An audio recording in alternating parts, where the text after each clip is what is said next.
O mercado de trabalho sofreu muitas mudanças, muitas alterações depois da Covid. Isso ninguém tem dúvida.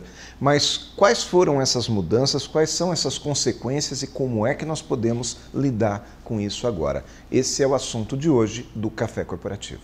Café Corporativo, um oferecimento Cuidare. Cuidamos de pessoas especiais sem perder a essência humana. EGE Soluções. A realização dos nossos clientes é o que nos move.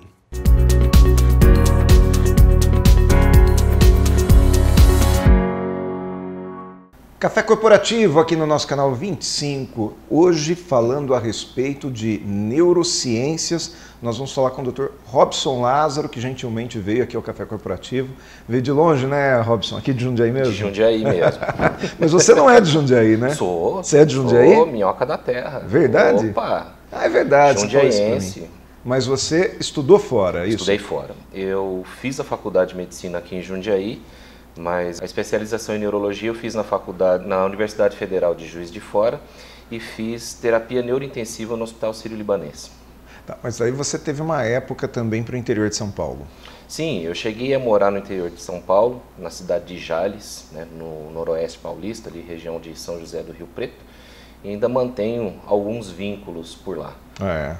Legal, muito bom. Bom, o Dr. Robson Lázaro é médico neurologista, ele é professor da Faculdade de Medicina de Jundiaí e é diretor também do Instituto de Neurociências de Jundiaí. O Robson, vocês vão ter oportunidade de conhecer hoje, meu amigo pessoal, é uma pessoa uma das pessoas com as quais a gente mais pode desafiar no assunto neurologia, porque realmente é um conhecedor do assunto, né? E o assunto que nos traz hoje aqui, Robson, é essa questão da pandemia, né? Nós vivemos aí ainda em uma pandemia, hoje mais branda um pouco em número de contaminação, número de óbitos, né?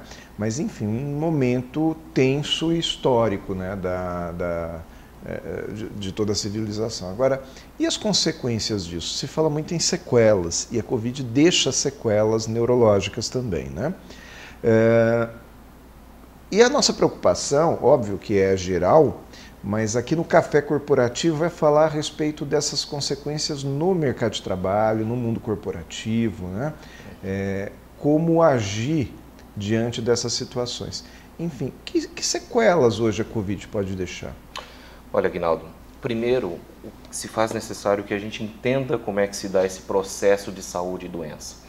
Muitas vezes nós nos pegamos pensando que o processo de doença é simplesmente a infecção pelo vírus, né? E as consequências que essa infecção pelo vírus causa no nosso organismo, consequências essas fisiológicas. Entretanto, é sabido que existem processos de aquisição dessa doença com origem comportamental, por assim dizer. O que isso quer dizer? Nós temos que levar em conta que a doença em si não é só a infecção pelo vírus. Você tem uma doença de ordem pessoal, de ordem individual, que é causada pela infecção pelo patógeno, aí no caso o SARS-CoV-2, né, levando a Covid-19, mas você também tem as consequências de toda uma mudança comportamental do indivíduo e do entorno do indivíduo, né, levando a processos de doença, quer sejam de ordens psicológicas, quer sejam de ordens muitas vezes psiquiátricas, quer sejam de ordens fisiológicas, no caso aí consequências diretas da agressão do vírus. Ou seja, pode ser uma consequência pulmonar, né, no sentido da dificuldade de respiração. Tenho amigos palestrantes, pelo menos 2 amigos palestrantes que ficaram posteriormente impedidos de exercer a profissão porque não consegue falar mais, não consegue ter potência na voz. Fala 2, 3 minutinhos e já está cansado. Mas existe também aquela questão da pessoa ficar mais esquecida, não tem? Fica mais voada, como a gente diz na gíria? Sim, sim. O cérebro, ele é um órgão extremamente dependente da estabilidade do organismo. Então, faz-se necessário que o organismo esteja saudável para manter o cérebro saudável. É a questão do mens sana in corpore sano, né? Acontece que, por conta dessa grande necessidade do cérebro, quer seja ela em recursos de caloria, quer seja em recursos circulatórios ou respiratórios, toda e quaisquer mudanças no organismo que levem a um prejuízo de qualquer uma dessas 3 necessidades do cérebro fazem com que ele pare de funcionar adequadamente. Por se tratar de um órgão extremamente especializado, a sua capacidade regenerativa é diminuída. Ou seja, ele é complexo, né? Exato.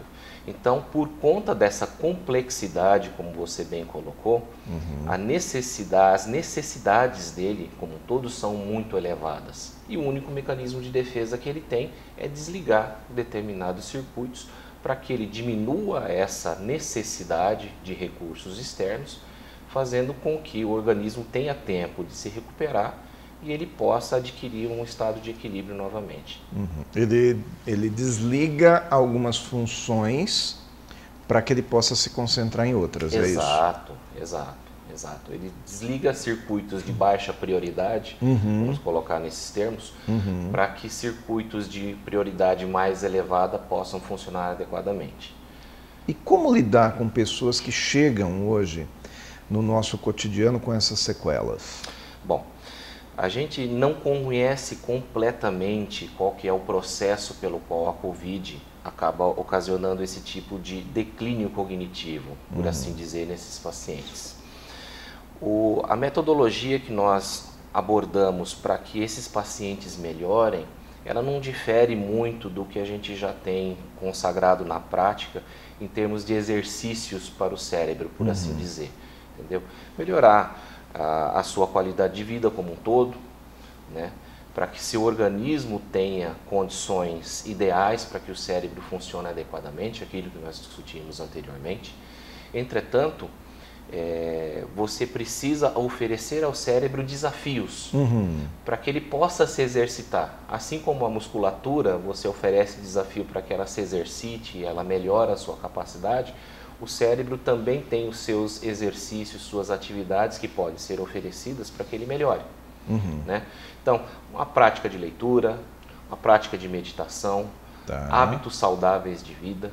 Ou seja, basicamente você vai oferecer para o cérebro um ambiente mais favorável para que ele próprio resolva a parada. Exatamente. É isso? Porque nós temos que entender o seguinte: hoje a medicina ela não dispõe de substâncias que criam funções novas no nosso organismo. O que nós temos hoje em termos de medicamento são estruturas moleculares, fórmulas que mimetizam funções que já existem no organismo. Então, ou seja, você não toma uma medicação para criar uma função nova no seu corpo. Sim. Ele simplesmente mimetiza ou potencializa ou inibe uma função que já existe no seu organismo. Grosseiramente uma vitamina, né? Por assim dizer. Vou dar um exemplo de um anti-inflamatório. Inflamação é uma condição indesejada. Então você entra com uma substância que inibe a inflamação. Tá certo? Tá. Agora, como você bem colocou, a questão da vitamina. A vitamina, elas entram como cofatores, como coparticipantes de determinadas funções. Se aquela vitamina está em carência, o que você faz? Supre aquela vitamina. Exato. Tá. Agora, esses exercícios, quando você fala em leitura, por exemplo, fala mais sobre essa questão. Basta eu pegar e ler, que eu já estou exercitando? A coisa não funciona dessa maneira. Muito se ouve falar a respeito da atual zona de conforto do indivíduo, né? Sim. Então, nessa zona de conforto, ela tem, inclusive, esse nome justamente por não proporcionar ao cérebro uma atividade que seja grande o suficiente para que ele saia do seu basal, da sua atividade usual. Então, é necessário que você ofereça a ele desafios reais. É exemplo disso. Eu trabalho com medicina, eu entendo de física nuclear tanto quanto de decoração de interiores. Então é um assunto que eu não domino, você entende? Tá. Então, qual que é o objetivo? Eu não vou ler a respeito de medicina, que é um assunto que já faz parte do meu cotidiano. Eu vou ler a respeito de física nuclear, eu vou ler a respeito de decoração de interiores, que são assuntos que eu não domino. Sim. Isso me força novas conexões, isso me força fazendo com que meu cérebro ele saia daquela zona de conforto, se exercite e excite novos circuitos que outrora não estavam funcionando. Por isso que de vez em quando a gente vê assim, nós temos em comum um grande amigo médico, né? Que nos finais de semana, não só finais de semana agora mais, né? Ele vai para a cozinha e faz aqueles pratos todos bonitos, decorados, e ainda tira foto e manda pra gente. Nossa, né? Fica fazendo ainda, provocando o nosso apetite ao longo da semana. Então é por isso que as pessoas vão buscar outras tarefas. Exato, exato. E é necessário que o indivíduo exerça essas novas tarefas. Veja bem, eu não estou dizendo aqui que o cérebro ele é multitarefa simultânea, né? Isso é um mito que é criado até. Quem é multitarefa normalmente não é nada, né? É o tipo do cara que faz as coisas mal feitas. Exato, porque você não faz nem bem feito uma coisa nem outra. Certo. O nosso cérebro necessita que a atenção seja voltada para aquela tarefa que ele está realizando. Acontece que você não pode saturar o cérebro com aquela tarefa exaustiva o tempo todo. Faz-se necessário que você diversifique essas tarefas para que o cérebro tenha descanso de determinados caminhos, de determinados circuitos, em prol de outros que estavam inativos, para que eles comecem a funcionar. Entende? Mas não ao mesmo tempo, não simultaneamente. Né? É como se você trocasse de canal. Exato. Não tem como você assistir dois canais ao mesmo tempo. Muito bom. Robson, a gente vai fazer um intervalinho agora para ver o Café Esperto. Aliás, o Café Esperto é com uma pessoa conhecida aqui, acho que é seu colega de trabalho, o Edivaldo. Vamos ouvir então o Edivaldo e na sequência a gente vem com o segundo bloco com o Dr. Robson Lázaro. Até daqui a pouco.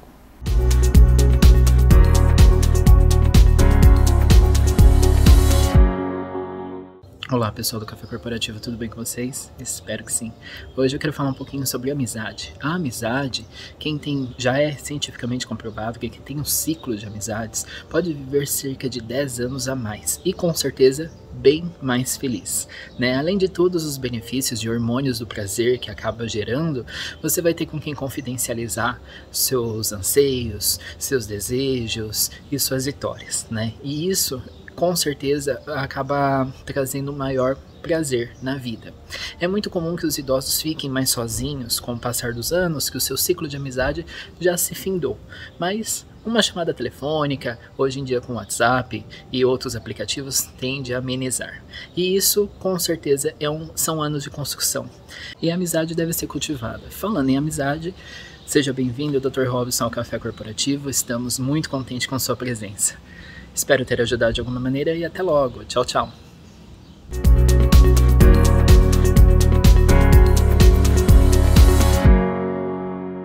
Segundo bloco aqui do Café Corporativo, intervalo sempre divertido, né, sempre. Robson? Aliás, a gente ouvindo aqui o Edivaldo também, Edivaldo que é colega de trabalho do Robson, sim, sempre trazendo aí algum tipo de conteúdo relevante aqui pra gente, né? Com certeza. Robson, você é diretor também do Instituto de Neurociências de Jundiaí. O que é neurociências? Neurociência, Aguinaldo, é o estudo do funcionamento do sistema nervoso, tá? A princípio ela tinha uma definição mais estreita, uma coisa mais acadêmica, mais restrita, e esse conceito de estudo do sistema nervoso como um todo, ele foi se expandindo ao longo do tempo, abordando outros tipos de princípio, como abordagens comportamentais, né? Análise de intelectualidade, análise de capacidade de recuperação, e não simplesmente aquela coisa engessada e restrita que nós tínhamos aí no começo do século passado. Porque quando se fala em neurociência, sim, a primeira coisa que vem à cabeça é realmente a questão física, né? Sim. Neurológica mesmo. Sim. Mas hoje a gente vê muitos psicólogos e profissionais da área comportamental falando que são especialistas em neurociências. Sim. Faz sentido? Faz sentido, porque a neurociência é como se fosse uma quimera, a união de várias vertentes, e da mesma maneira você tem múltiplas facetas que podem ser abordadas no estudo dessa ciência.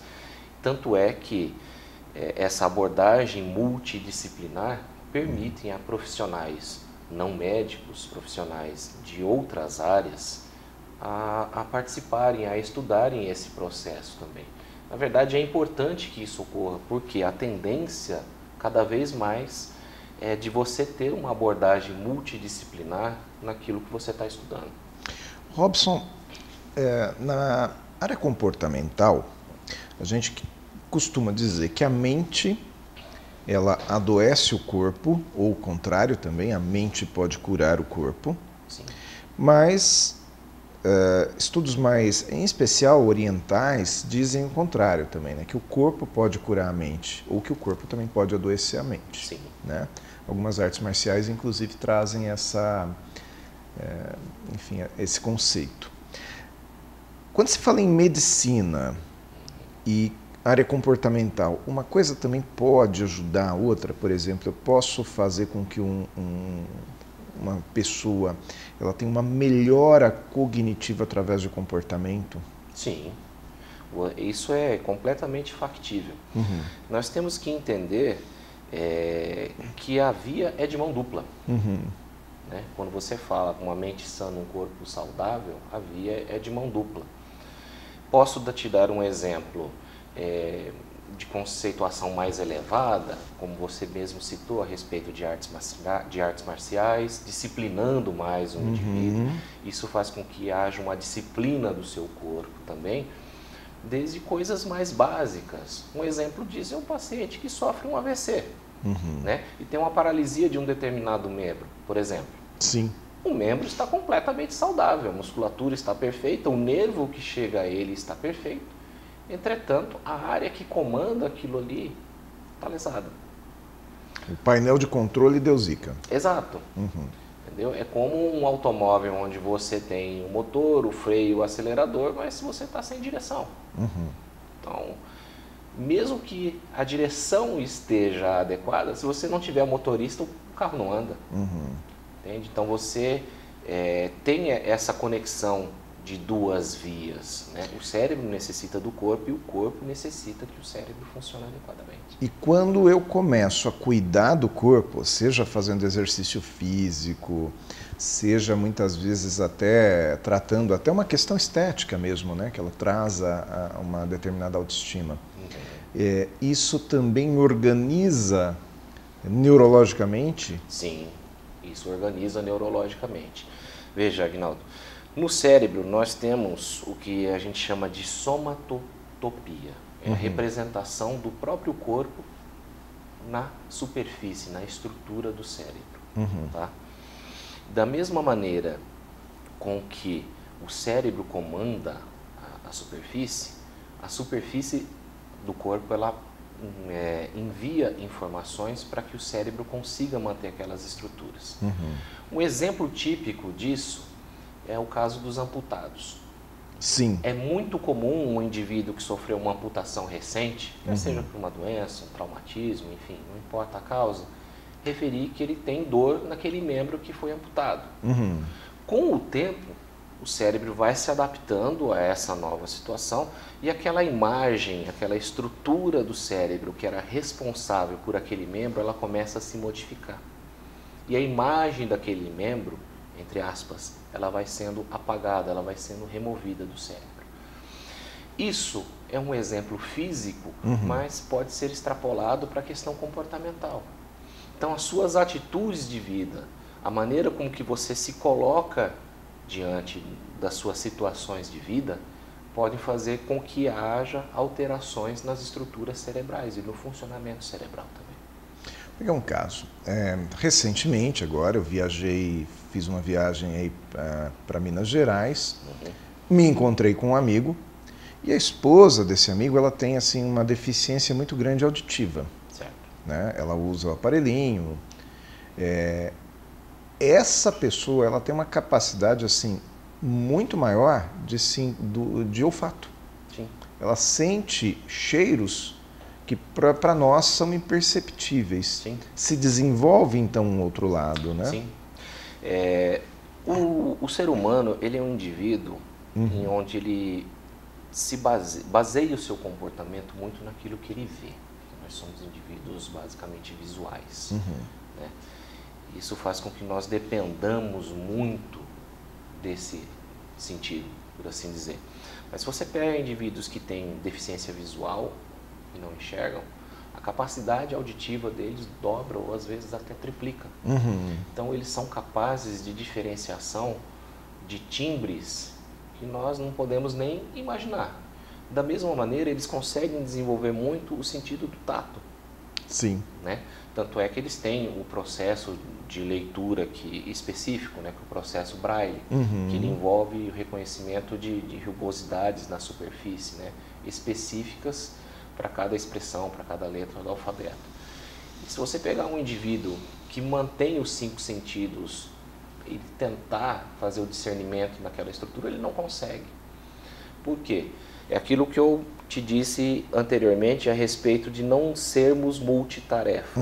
Se você recebe muitas informações ao mesmo tempo, como nós não somos multitarefa real, o cérebro tem que direcionar recursos para cada um daqueles sentidos que ele está recebendo informação. Como nós somos inundados por informação dos 5 sentidos o tempo todo, então ele tem que parar bloquear o estímulo de um determinado sentido para privilegiar o de outro. Se nós temos 5, ele tem que despender 20% do seu tempo para cada um. Mas se você tiver só 4, já aumenta para 25%, exato.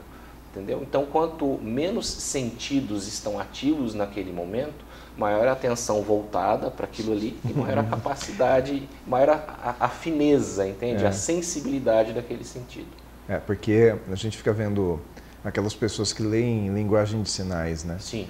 Poxa, eu tenho dificuldade às vezes de ler legenda, né? Tô assistindo um filme coreano lá e começo a tentar ler a legenda, eu perco, imagina, os caras não perdem nada, né? Então é uma habilidade que vai crescendo. Sim. Agora, para finalizar o nosso programa de hoje, como tratar pessoas no nosso ambiente de trabalho que a gente percebe que elas ficaram com algum tipo de sequela no sentido da concentração pós-Covid, né? Eu digo, no sentido da concentração, no sentido da memória. O que a gente tem que fazer? Tem que abrandar o comportamento com a abordagem com essas pessoas, nós precisamos desafiar essas pessoas. Qual é a melhor maneira da gente lidar com isso? Na verdade, Aguinaldo, a resposta para isso é gerenciamento de tempo. Tá? Você proporcionar ao indivíduo tempo para que ele realize a sua tarefa no seu ambiente de trabalho, mas que ele reserve um determinado tempo para que ele possa desenvolver outras atividades. Essas outras atividades, elas envolvem desde o lazer, ou seja, realizar atividades que ele gosta, que ele se sente bem, e atividades que ele necessita, que são aquelas atividades que eu citei anteriormente, que é você sair da sua zona de conforto, tentar aprender um novo idioma, né?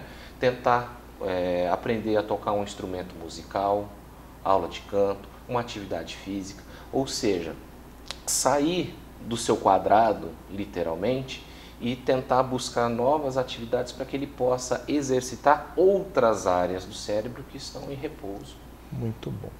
Robson, obrigado por ter vindo. Pode ter certeza que suas informações vão ser muito úteis também para o nosso público.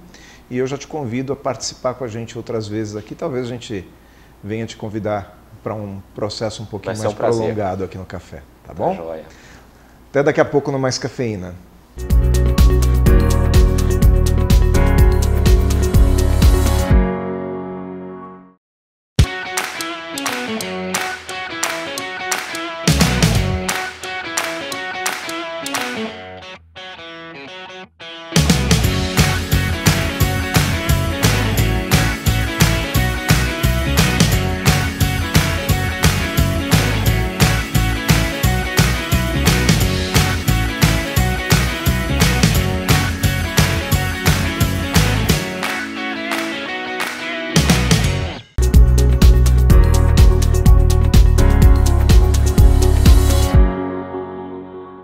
Mais cafeína aqui no nosso café corporativo de hoje. Importante aqui a gente ressaltar quanto que a neurociência vem para ajudar realmente o indivíduo a ter uma qualidade de vida melhor. Aliás, conforme a ciência vai se desenvolvendo, o ser humano também consegue melhorar a sua qualidade de vida, basta nós observarmos como que era no passado isso, né?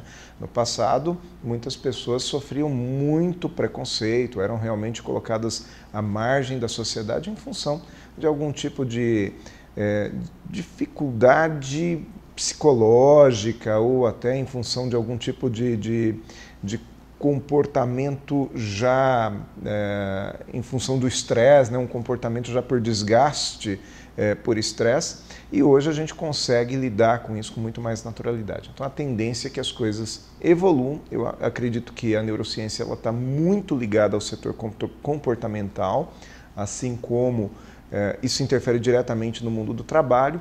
Aproveitando essa oportunidade, convido você, nosso telespectador, aí também ao nosso YouTube/Café Corporativo, onde todas essas entrevistas do nosso acervo estão lá disponíveis e que você pode tanto assisti-las novamente, se você ainda não assistiu, assistir pela primeira vez, mas também compartilhar com seus amigos.